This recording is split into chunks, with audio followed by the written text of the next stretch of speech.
தற்பொழுது வேளாண் துறை அமைச்சர் துரைக்கண்ணு அவர்கள் தற்பொழுது இணைப்பில் இருக்கிறார். அவரிடம் பேசலாம். வணக்கம் திரு துரைக்கண்ணு அவர்கள்.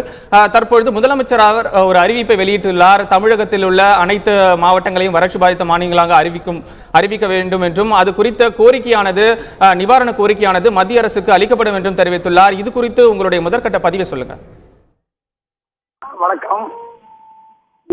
புரட்சித்தலைவருடைய அம்மா அரசு என்றைக்குமே விவசாயிகளை காப்பாற்றுகின்ற அரசு, அவருக்கு உறுதுணையாக இருக்கின்ற அரசு என்பதை நம்ம முதல்வருடைய அறிக்கை அது தெளிவாக எடுத்துக்காட்டுகிறது.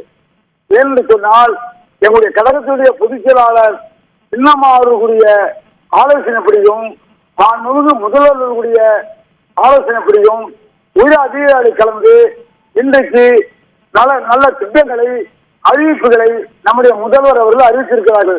இது உண்மையிலேயே என்றைக்குமே விவசாயிகளுடைய நலவாழ்வுக்கு புரட்சித்தலைவி அம்மா அரசு காவல் அரணாக இருந்து செயல்படும் என்பது இது எடுத்துக்காட்டாக அமைந்துள்ளது.